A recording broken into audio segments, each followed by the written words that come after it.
Krishna. Welcome everyone.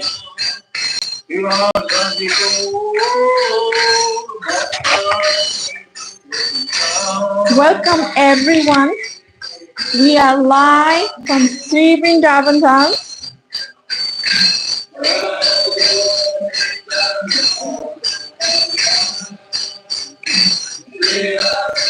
Ready and grateful for one more day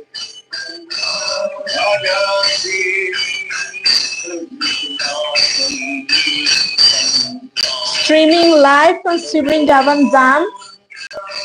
So happy, so grateful to be here one more time. If there is a restriction in your countries outside of India and you cannot hear at the beginning, I will just keep talking a little bit. So because of the music, but it's only for a few seconds, then after that you will be able to hear. In any case, if anybody cannot hear, please let me know. Okay, I will say it in another language for the other devotees who are watching, following from outside of India. Prosim, če me lahko povejte, če kdo ne more poslušati. Na začetku mogoče se ne bo poslušal, zato ker imamo glasbo, ne? Ampak to je kratek čas in potem se bo normalno slišal, ko bomo začeli brati KRISHNA lila. Tako da ni problema, če me ne lahko poslušate naprej, prosim me povejte. Prosim, če me lahko naredite slugo, da me povejte, da ne morete poslušati. Hvala lepa. Mis queridos devotos, si por alguna razón no pueden escucharme al principio es por los derechos de autor o copyrights from the music that we are hearing, the prayers by Srila Prabhupada. I don't want to change them, I want to keep them. So it will be for a short time only, maybe not possible to hear at the beginning, that's why I'm talking. Till the time somebody starts to reunite, then we will continue the readings. Si al principio no me pueden escuchar, estaré hablando un poquito. Durante el tiempo que se reúnan algunos devotos, amigos o seguidores de este espacio de Vrindavan, las meditaciones sobre Vrindavan. Esto es debido a que no me pueden escuchar, debido a que tenemos música de fondo. Pero es solo al principio y son restricciones mínimas, es solo al principio. Después de eso podremos escuchar sin problema. De cualquier manera, por favor, escríbanme si no pueden escuchar para yo bajarle más al volumen y así estaremos haciendo. También para los devotos que no pueden seguir en el inglés, los amigos, los seguidores o familiares, quien quiera que se reúna, puede darle los subtítulos a español y me podrán seguir entonces con subtítulos en español. Thank you for being here. Thank you for waiting. Just giving some few comments about the sound and the copyright restrictions that happen at the beginning because we are hearing Srila Prabhupada at the background. But when we start reading, it will go away and you can hear me usually, like always. But please let me know in the comments if you are so kind to let me know when you are able to hear again.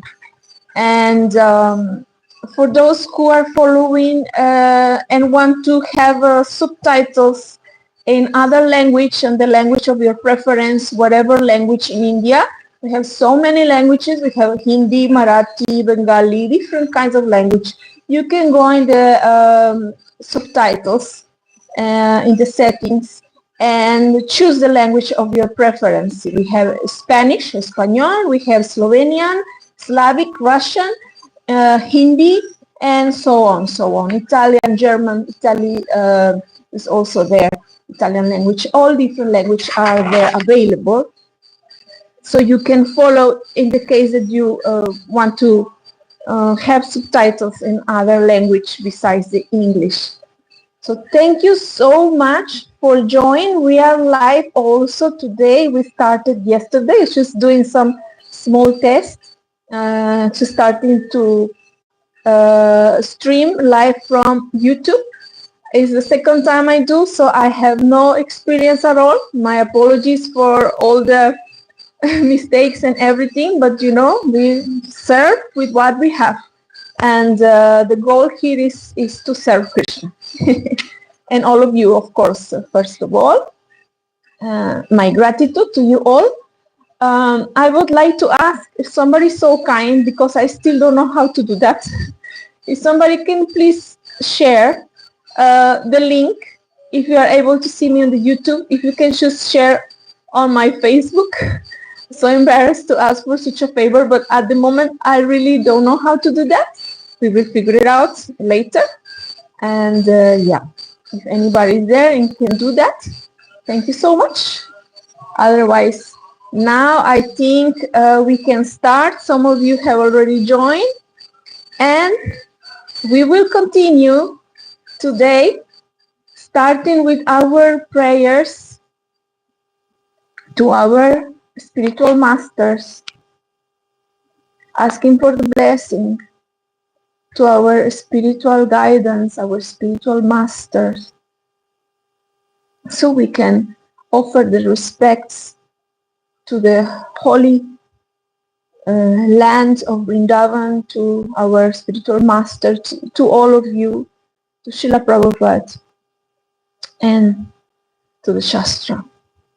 Jai Namo Vishnu Padaya Krishna Prasthaya Bhutale Srimate Bhakti Swami Namo. Jai Namo Vishnu Padaya Krishna Prasthaya Bhutale Srimate Bhakti Vedanta Swami Namo. Namaste Saraswati Deve Gauravani Pracharini Nirvishesha Shandavari Pashatyante Satarini. Jaya Sri Krishna Chaitanya Prabhu Nityananda Sri Advaita Gadadhar Shivasari Gaura Bhakta Vrinda. Hare Krishna Krishna Krishna Hare Hare, Hare Rama Rama Rama Hare Hare. Srila Prabhupada Ki Jai.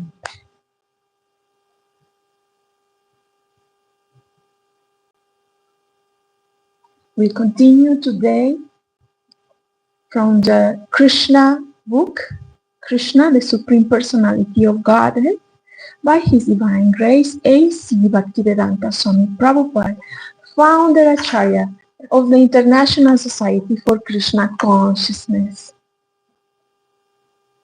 Chapter 14.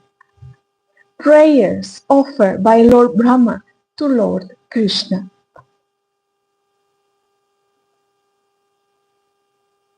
Brahma said, "My dear Lord, you are the only worshipable Supreme Lord, the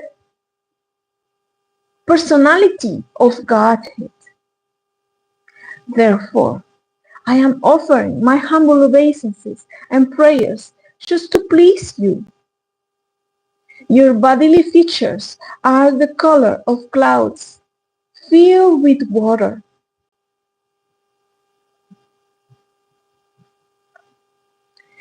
You are glittering with a silver electric aura emanating from your yellow garments.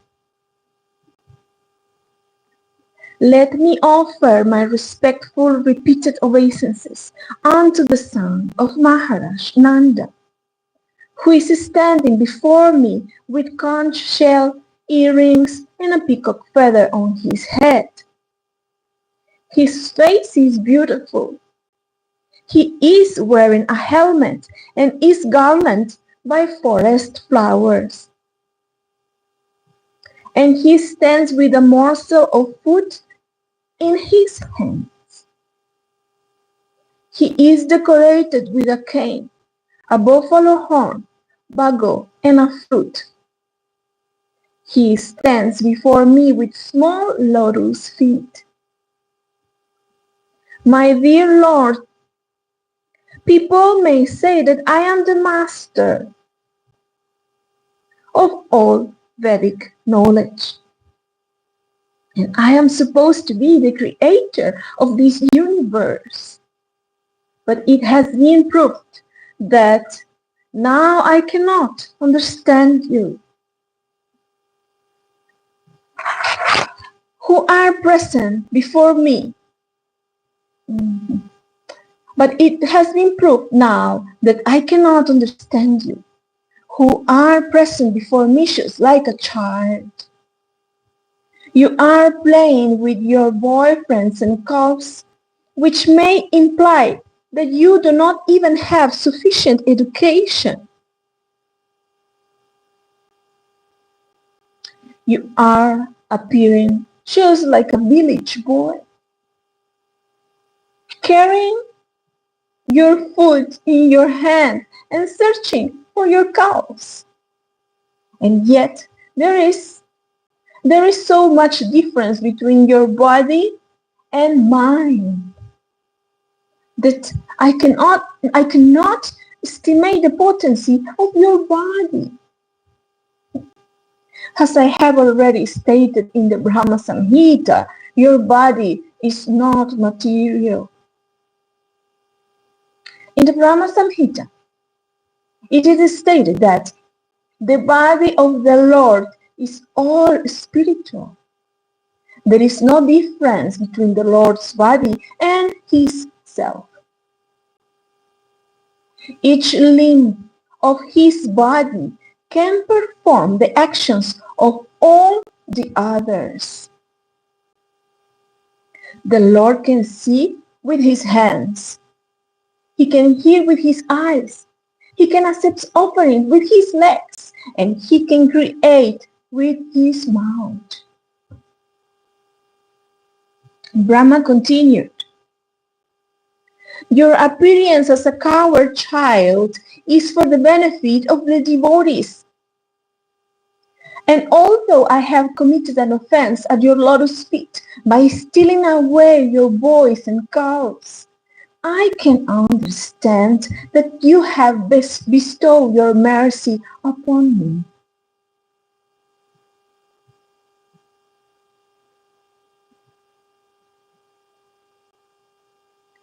This shows your transcendental quality of being very affectionate toward your devotees. But in spite of your great affection for me, I cannot estimate the potency of your bodily activities. It is to be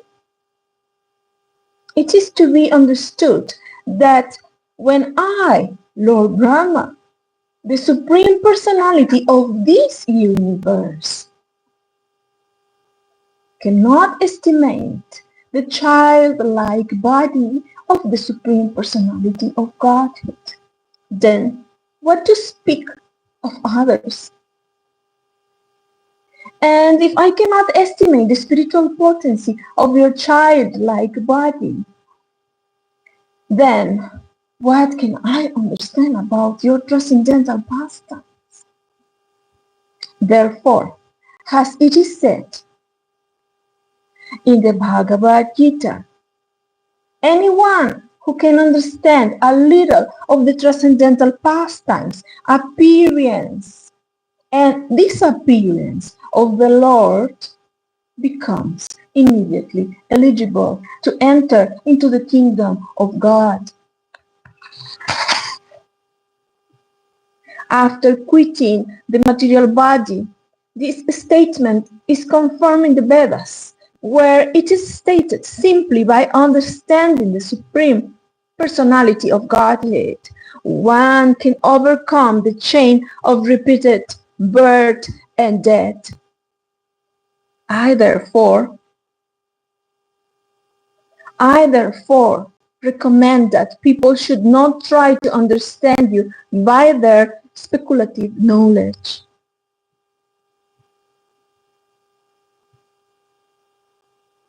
The best process for understanding you is to submissively give up the speculative process and try to hear about you either from yourself, as you have given statements in the Bhagavad Gita and many similar Vedic literatures, or from a realized devotee who has taken shelter at your lotus feet. One has to hear from a devotee without speculation.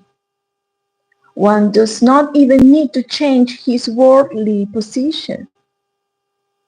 He simply has to hear your message. Although you are not understandable by the material senses, simply by hearing about you, one can gradually conquer the science of misunderstanding. By your own grace only, you become revealed to a devotee. You are unconquerable by any other means. Speculative knowledge without any trace of devotional service is simply a useless waste of time in the search for you. Devotional service is so important that even a little attempt can rise one to the highest perfectional platform. One should not, therefore, neglect this auspicious process of devotional service and take to the speculative method. By the speculative method, one may gain partial knowledge of your cosmic manifestation, but it is not possible to understand you, the origin of everything. The attempt of persons who are interested only in speculative knowledge is simply wasted labor. Like the labor of a person who attempts to gain something by beating an empty husk of rice paddy.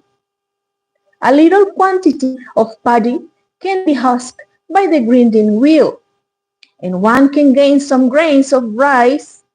But if the skin of the paddy has already been beaten by the grinding wheel, there is no further gain in beating even a huge quantity of the husk. It is simply useless labor.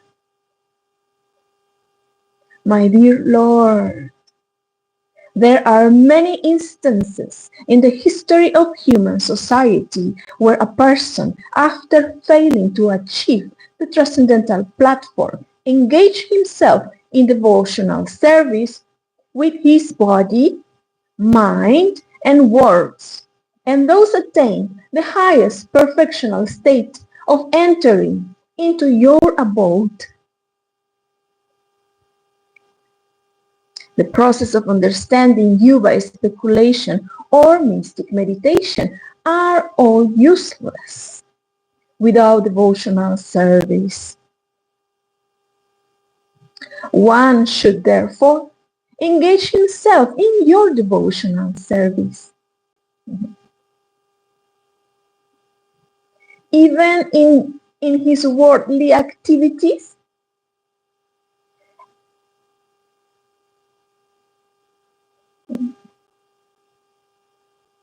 one should therefore engage himself in your devotional service, even in his worldly activities. And one should always keep himself near you by the process of hearing and chanting your transcendental glories. Simply by being attached to hearing and chanting your glories, one can obtain the highest perfectional stage of entering into your kingdom. If a person, therefore, always keeps in touch with you by hearing and chanting your glories and offer the results of his work for your satisfaction only. He very easily and happily attains entrance in your supreme abode. You are realizable by persons who have cleansed their hearts of all contaminations. This cleansing of the heart is made possible by chanting and hearing the glories of your Lordship. Not a difficult process, right? In fact, very, very beautiful process. Very beautiful process. The Lord is all-pervading, as it is stated by Lord Krishna in the Bhagavad Gita. Everything is sustained by me, but at the same time, I am not in everything. Since the Lord is all-pervading, there is nothing existing without His knowledge. The all-pervasive nature of the Supreme Personality of Godhead can never be between the limited knowledge of a living entity. Therefore, a person who has attained the steadiness of the mind by fixing the mind on the lotus feet of the Lord is able to understand the Supreme Lord to some extent. It is the business of the mind to wander over varied subject matter for sense gratification. Therefore, only a person who always engages the senses in the service of the Lord can control the mind and be fixed at the lotus feet of the Lord. This concentration of the mind upon the lotus feet of the Lord is called samadhi. Until one reaches the stage of samadhi or trance, he cannot understand the nature of the Supreme Personality of Godhead.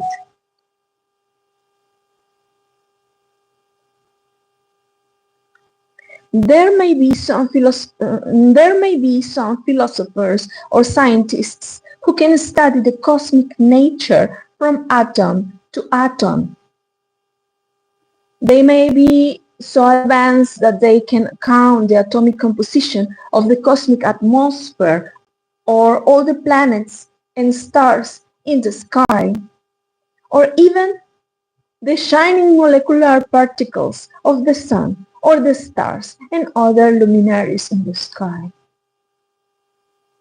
But it is not possible to count the qualities of the Supreme Personality of Godhead. As described in the beginning of the Vedanta Sutra, the Supreme Person is the origin of all qualities. He is generally called Nirguna. Nirguna means whose qualities are beyond estimation. Guna means quality, and Nir means beyond estimation. But impersonalists interpret this word, Nirguna, as having no quality.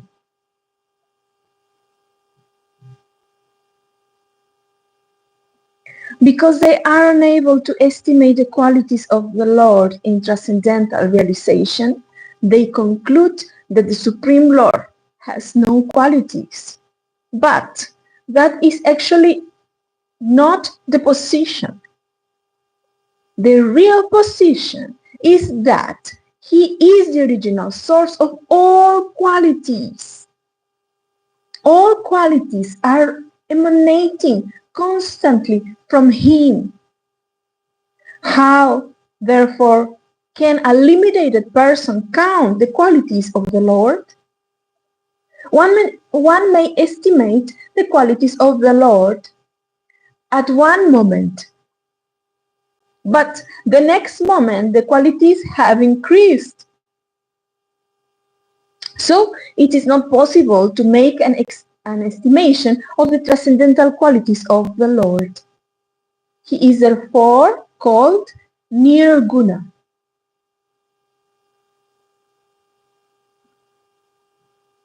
One should not uselessly labor in mental speculation to estimate the Lord's qualities. There is no need of adopting the speculative method of exercising the body to attain mystic yoga perfection. One should simply understand that the distress and happiness of this body are predestined. There is no need to try to avoid the distress of this bodily existence or to attempt to achieve happiness by different types of exercises. The best course is to surrender into the Supreme Personality of Godhead with body, mind, and words, and always be engaged in His service. This transcendental labor is fruitful, but other attempts to understand the absolute truth are never successful. Therefore, an intelligent man does not try to understand the absolute truth by speculative or mystic power. Rather, he engages in devotional service and depends on the Supreme Personality of Godhead. He knows that whatever may happen to the body is due to his past fruitive activities. If one lives such a simple life in devotional service, then automatically he inherits the transcendental abode of the Lord. Actually, every living entity is part and parcel of the Supreme Lord and as a son of the Godhead. Each has the natural right to inherit and share the transcendental pleasures of the Lord, but due to the contact of matter, conditioned living entities have been practically disinherited. If one adopts the simple method of engaging himself in devotional service, automatically he becomes eligible to be free from material contamination and elevated to the transcendental position of associating with the Supreme Lord.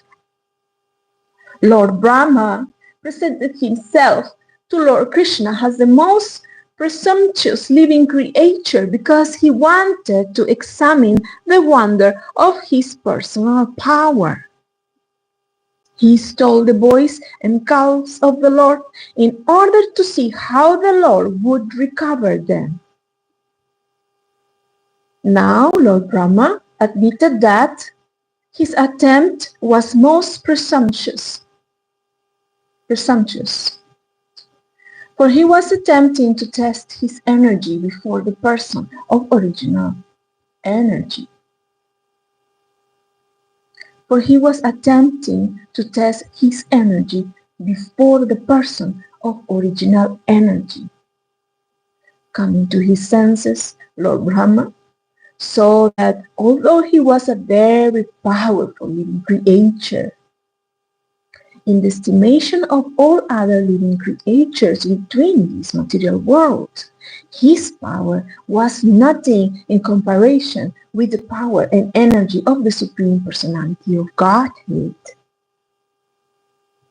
The scientists of the material world have invented wonders such as atomic weapons, and when tested in a city or some insignificant place on this planet, such powerful weapons create so-called havoc. But if the atomic weapons are tested on the sun, what is their significance? They are insignificant there. Similarly, Brahma's stealing of the cows and boys from Sri Krishna may be a wonderful display of mystic power, but When Sri Krishna exhibited his expansive power in so many calves and boys and maintaining them without effort, Brahma could understand that his own power was insignificant.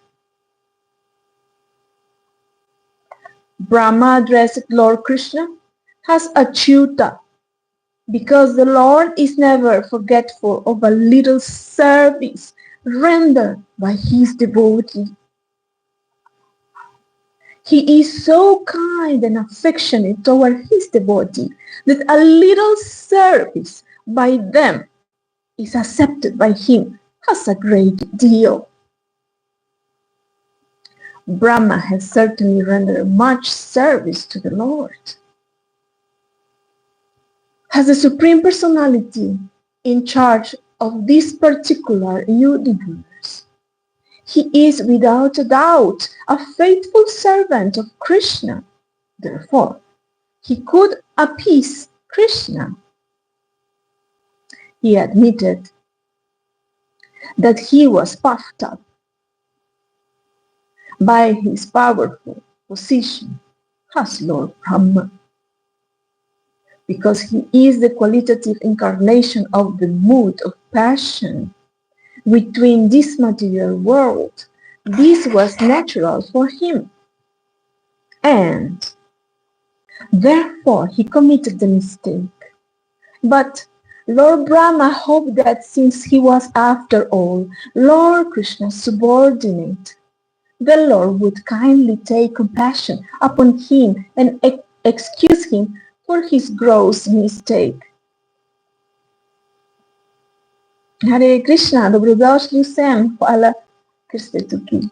Dobrodošla, draga moja Vareka.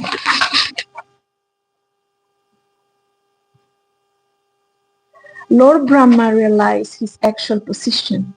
He is certainly the supreme teacher of this universe, in charge of the production of material nature, consisting of the complete material energy, false ego, sky, air, fire, water, and earth. Such a universe may be gigantic, but it can be measured just as we measure our body has 7 spans.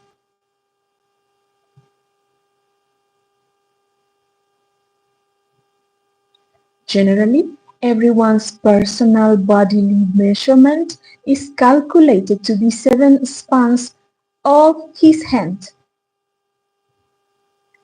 This particular universe may appear as a very gigantic body, but it is nothing but the measurement of 7 spans for Lord Brahma.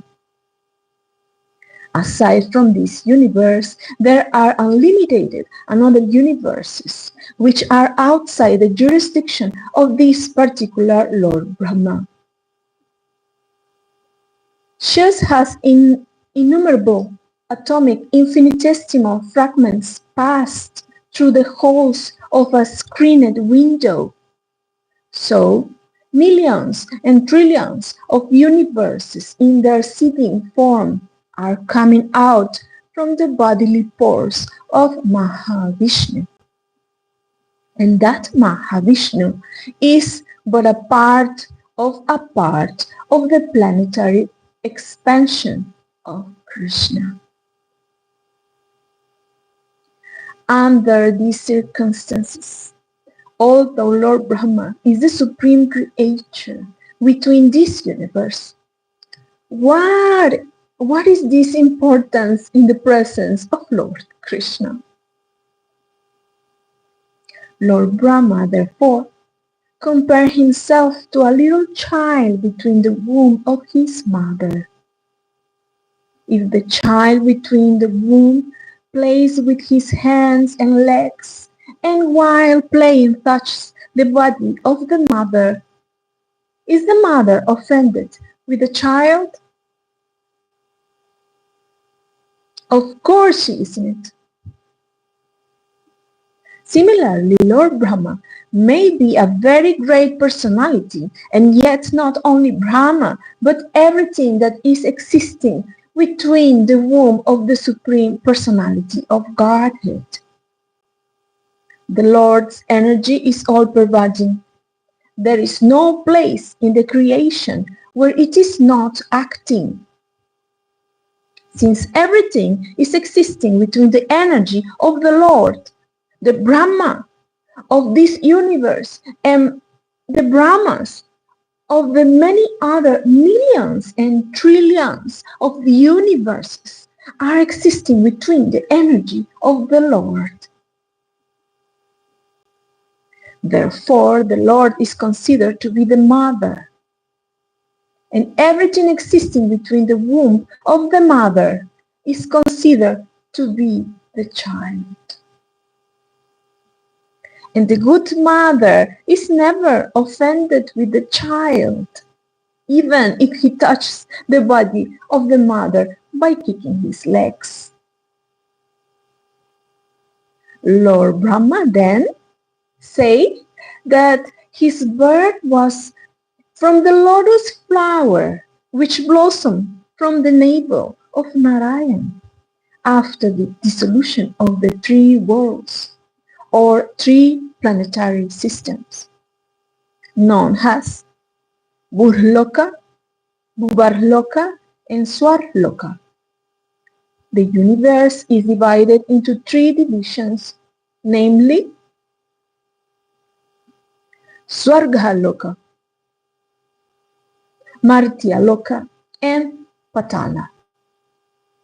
These three planetary systems are merged into water at the time of dissolution. At that time, Narayan, a planetary portion of Krishna, lies down on the water, and gradually a lotus stem grows from his navel. And from that lotus flower, Brahma is born. It is naturally concluded that the mother of Brahma is Narayan, because the Lord is the resting place of all the living entities.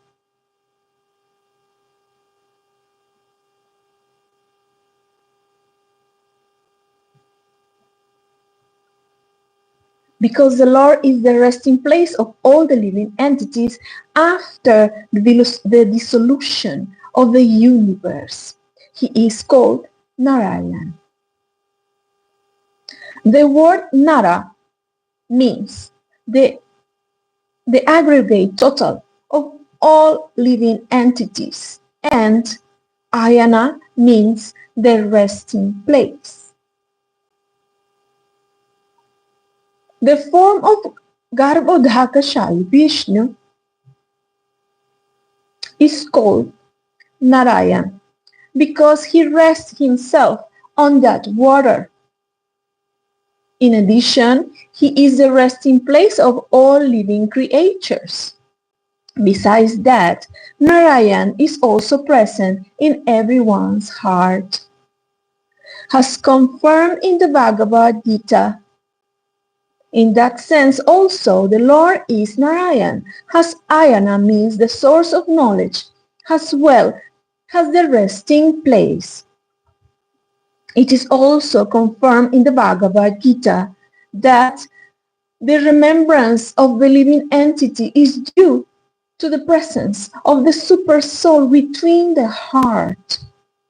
After changing the body, a living creature forgets everything of his past life. But because Narayan, the super soul, is present between his heart, he is reminded by him to act according to his past desire. Lord Brahma wanted to prove that Krishna is the original Narayan, that he is the source of Narayan, and that Narayan is not an exhibition of the external energy Maya, but is an expansion of spiritual energy.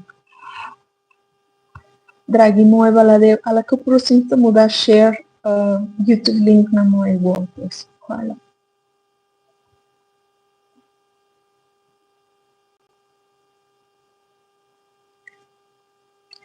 The activities of the external energy or Maya are exhibited after the creation of this cosmic world. And the original spiritual energy of Narayan was acting before the creation. Of this cosmic world. And the original spiritual energy of Narayan was acting before the creation. So the expansions of Narayan, from Narayan to Karanodakashayi Vishnu, from Karanodakashayi Vishnu to Garbhodakashayi Vishnu, from Garbhodakashayi Vishnu to Kshirodakashayi Vishnu, and from Kshirodakashayi Vishnu to everyone's heart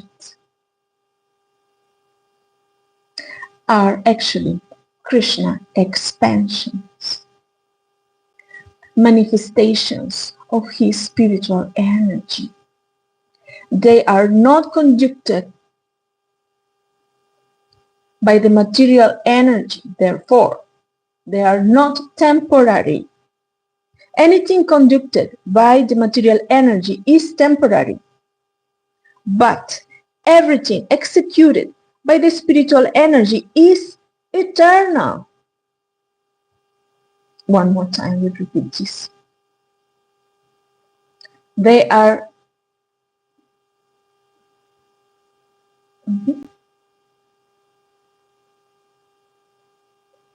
actually Krishna's expansions, manifestations of his spiritual energy are not conducted by the material energy. Therefore, they are not temporary. Anything conducted by the material energy. Hare Krishna Baladev, Hala Dobrodoshi. Anything conducted by the material energy is temporary, but everything executed by the spiritual energy is eternal. Papa, YouTube is visible? Okay, thank you. We are in YouTube as well.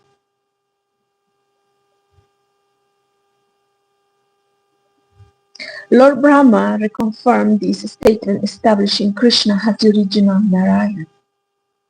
He said that the Lord's gigantic universal form is resting on the water known as Garbhodaka. He spoke as follows. This gigantic universal form is another manifestation of your energy.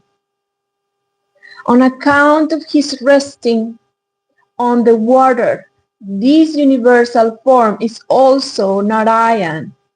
And we are all within the womb of this Narayan form. I see your different Narayan forms everywhere. I can see you on the water. I can feel you between my heart. And I can also see you before me now. You are the original Narayan.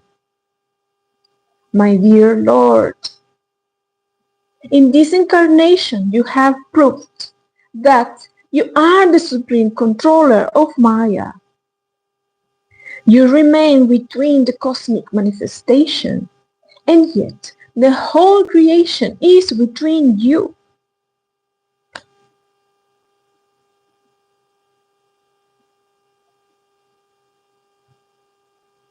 This fact has already been proved by you when you exhibited the whole universal creation between your mouth before your mother Yashoda.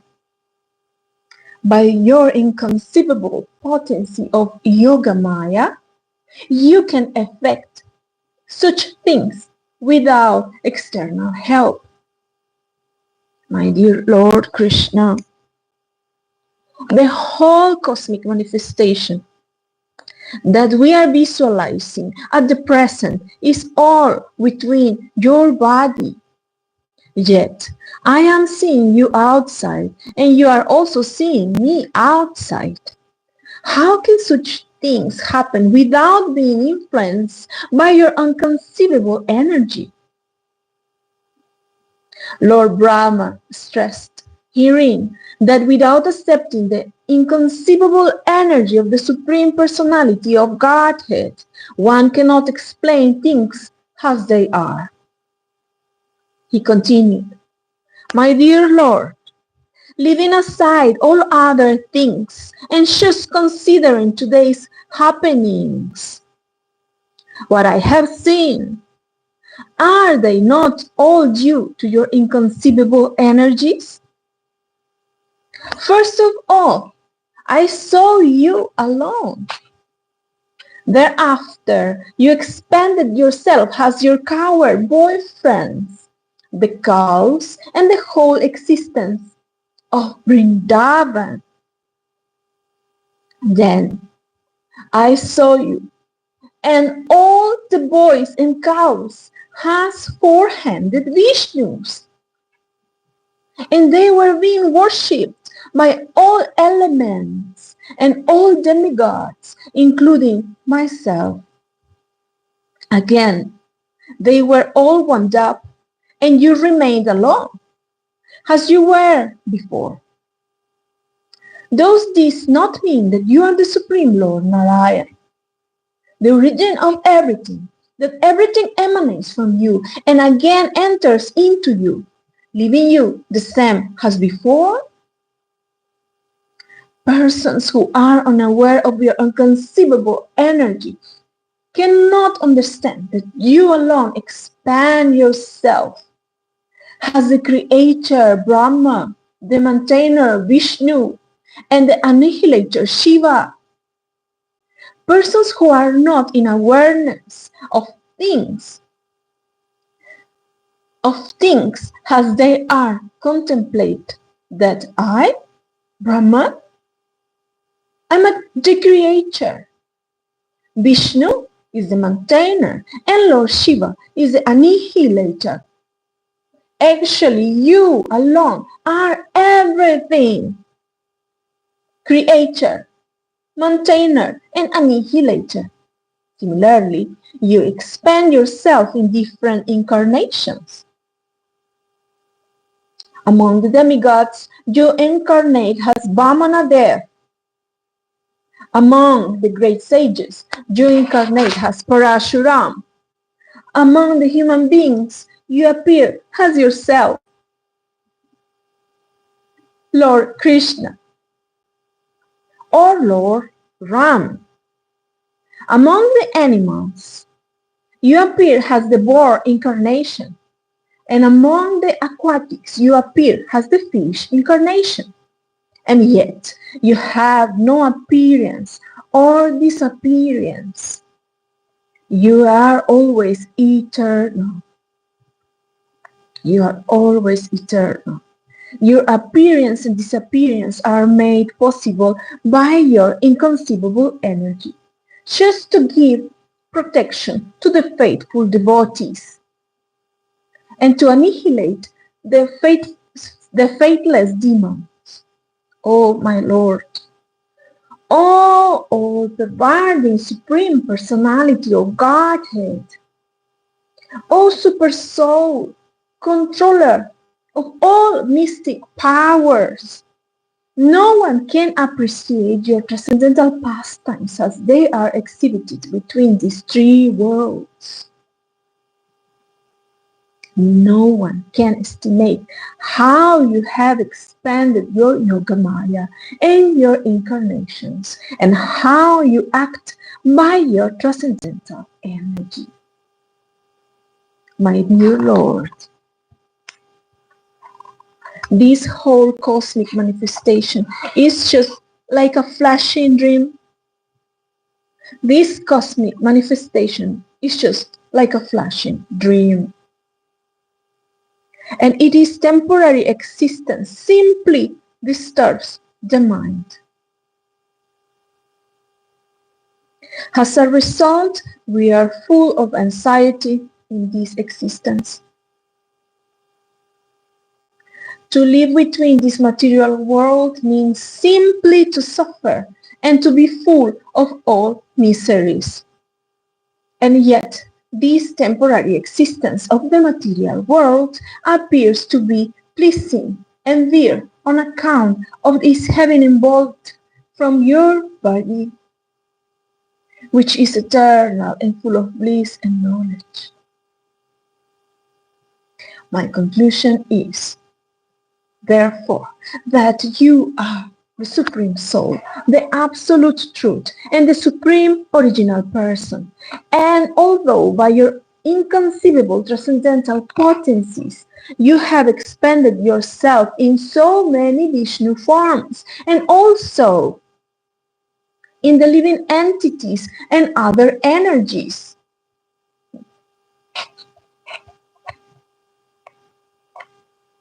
you are the Supreme One without a second, the Supreme Super Soul.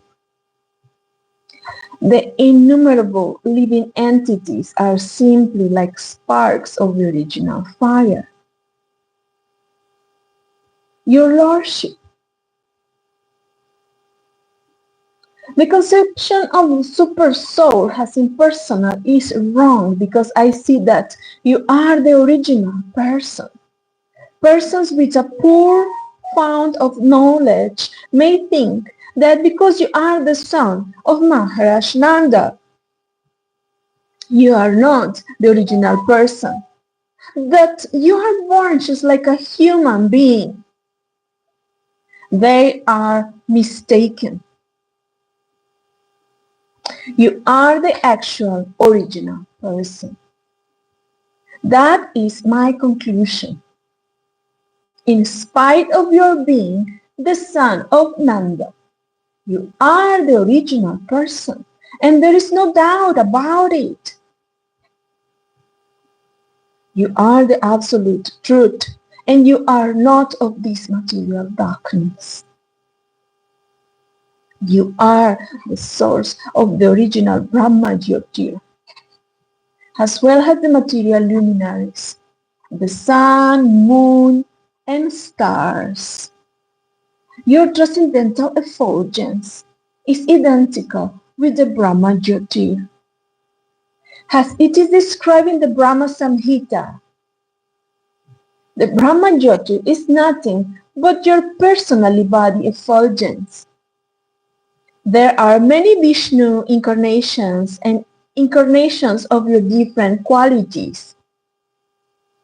But all those incarnations are not on the same level. You are the original lamp. Other incarnations may possess the same candle power as the original lamp. But the original lamp is the beginning of all light. And because you are not one, and because you are not one of the creations of this material world, even after the annihilation of this world, your existence as you are will continue. Your existence as you are will continue. Because you are the original person, you are described in the Gopala Tapani Upanishad, as well as in the Brahma Samhita, as Govindam Hadi Purusham. Govinda is the original person, the cause of all causes. In the Bhagavad Gita also, it is stated that you are the source of the Brahma effulgence. No one should conclude that your body is an ordinary material body. Your body is Akshara, indestructible. Akshara, indestructible. The material body is always full of threefold miseries. But your body is Satchidananda Vigraha, full of bliss, knowledge, and eternity. You are also Nirjana because your pastimes has the little son of Mother Yashoda or the lover of the gopis are never contaminated by material qualities. And although you are exhibited yourself has so many coward boys and calves, your transcendental potency was not reduced. You are always complete. You are always complete. As it is described in the Vedic literature, even if the complete is taken away from the complete, the supreme absolute truth, it remains the complete supreme absolute truth. And although many expansions from the complete are visible, the complete is one without a second. Since all your pastimes are spiritual, there is no possibility of their being contaminated by material modes of nature. When you place yourself as subordinate to your father and mother, Nanda and Yashoda, you are not reduced in your potency. This is an expression of your loving attitude toward your devotees. There is no second identity to compete with you. A person with a poor fund of knowledge concludes that your appearance and pastimes are simply material designations. You are transcendental to both science and knowledge, as it is confirmed in the Kopala-Tapani Upanishad. You are transcendental to both science and knowledge, and as it is confirmed in the Kopala-Tapani Upanishad. You are the original Amrita, indestructible nectar of immortality, as confirmed in the Vedas. Amritam Sashwatam Brahma. Brahman is the eternal, the supreme origin of everything, who has no birth or death. In the Upanishads, it is stated that the supreme Brahman has effulgent as the sun and is the origin of everything, and that anyone who can understand that original person becomes liberated from the material conditioned life. Anyone who can simply be attached to you by devotional service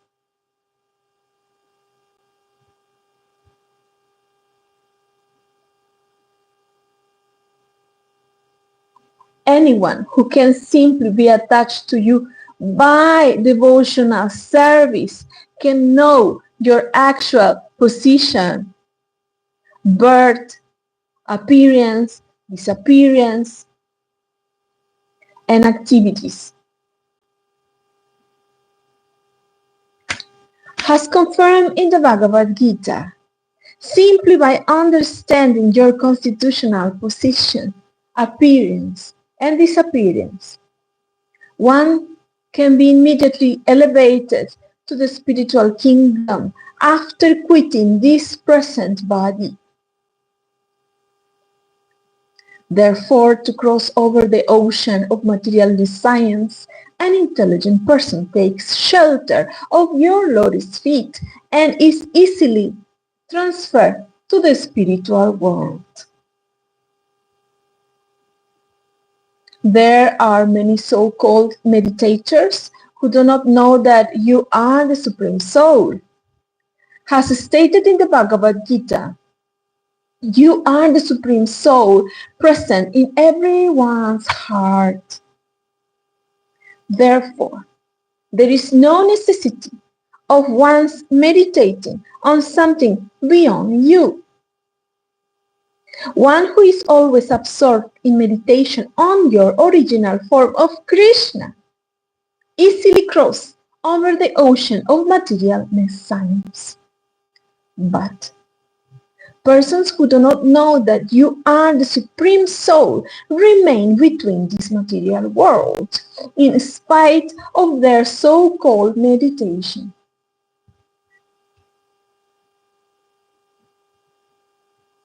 If by the association of your devotees a person comes to the knowledge that Lord Krishna is the original Super Soul, then it is possible for him to cross over the ocean of material ignorance.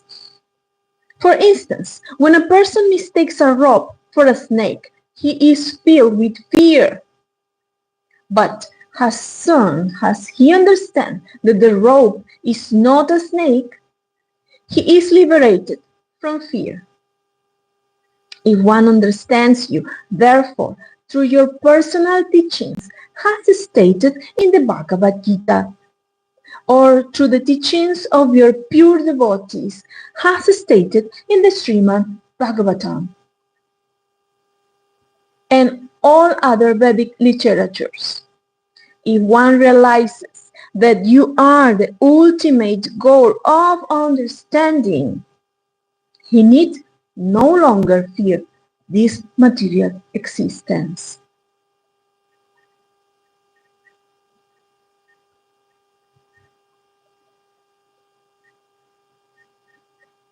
So-called liberation and bondage have no meaning for a person who is already engaged in your devotional service. Just as a rope is not fearful to a person who knows that it is not a snake.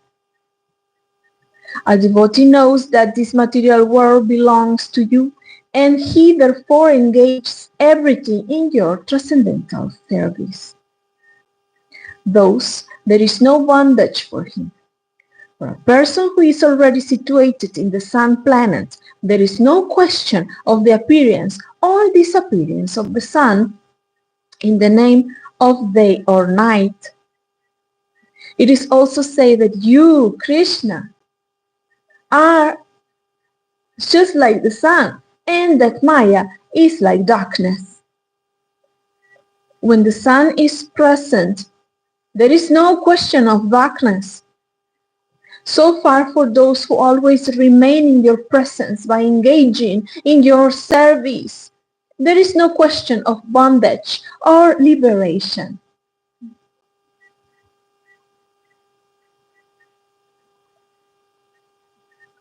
They are already liberated. On the other hand, persons who falsely think themselves to be liberated without taking shelter of your lotus feet fall down because their intelligence is not pure.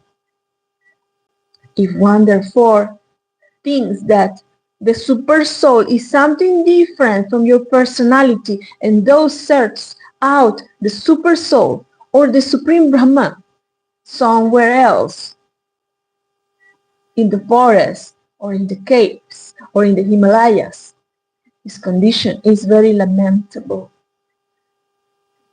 His condition is very lamentable. Your teachings in the Bhagavad Gita are that one should give up all other processes of self-realization and simply surrender unto you.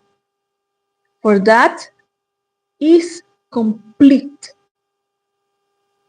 Because you are the supreme in every respect, those who are searching after the Brahman effulgence are also searching after you. And those who are searching after super soul realization are also searching after you. You state in the Bhagavad Gita that you yourself, by your partial representation as the super soul, have entered into this material cosmic manifestation. You are present in everyone's heart.